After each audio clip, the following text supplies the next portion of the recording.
Intermittent fasting, does it work? Does it not work? Is there a better solution in weight management? I'm with Dr. Adam Gilden from CU Medicine Weight Management and Wellness Clinic located at the Anschutz Health and Wellness Center in Aurora, Colorado.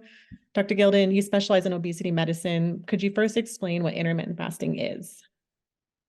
Sure. So intermittent fasting is a term that describes a number of different regimens that people use for weight loss.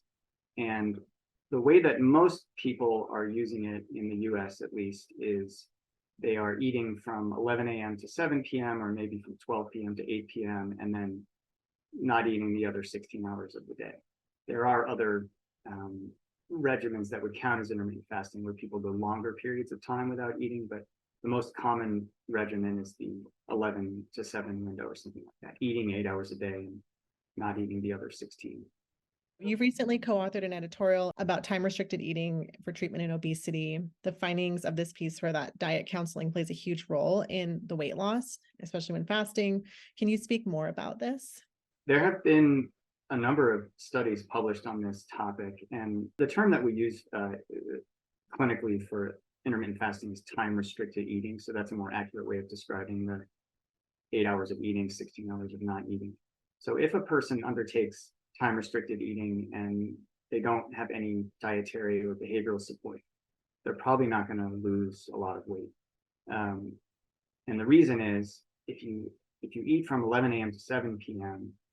and then you go to bed at say 10 and you wake up at 6 or 7 o'clock in the morning, you're not really giving your body enough hours to switch to burning fat as a fuel, which is the mechanism by which time-restricted eating is supposed to work. One of the general principles of healthy eating is to move food intake to earlier in the day. So the research studies that have shown the greatest benefit with time-restricted eating are regimens in which a person starts eating within 1 or 2 hours of waking up and stops by around 3 or 4 in the afternoon. Now, we all recognize that that's not necessarily a practical regimen because people want to have dinner with their families.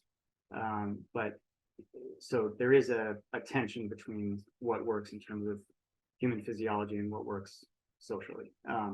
But as a general rule, what we tell our patients is try to make your midday meal your larger meal. So whether that's breakfast or lunch doesn't matter as much as try to take in the bulk of your calories earlier in the day and make dinner your smallest meal of the day. And that tends to be the opposite of the way most Americans eat. But if a person really concentrates on that, they can make that switch and still be able to meet the social engagements that they want to meet. And so that's something we tell patients a lot. And they're very good, very strong scientific data supporting the idea that you should time your largest meal to when your metabolism is highest, which is midday. What parting advice do you have for someone looking to lose weight or get healthier about their eating habits? I think it depends a lot on the person. I think it depends. I think usually the first step is for a person to track their food intake for a couple of weeks and see if they notice any patterns and see if they can figure some things out on their own. That's an easy first step to take. That does require some work and some time, investment of time to track, but it's a very worthwhile investment of time. So sometimes a person might be able to problem solve on their own, and then if they are unable to figure it out, then the next step would be to seek professional help in some form, and that could be meeting with a registered dietitian one-on-one. It could be joining a group. It could be consulting with a clinician like me who does weight management. Any number of steps after that.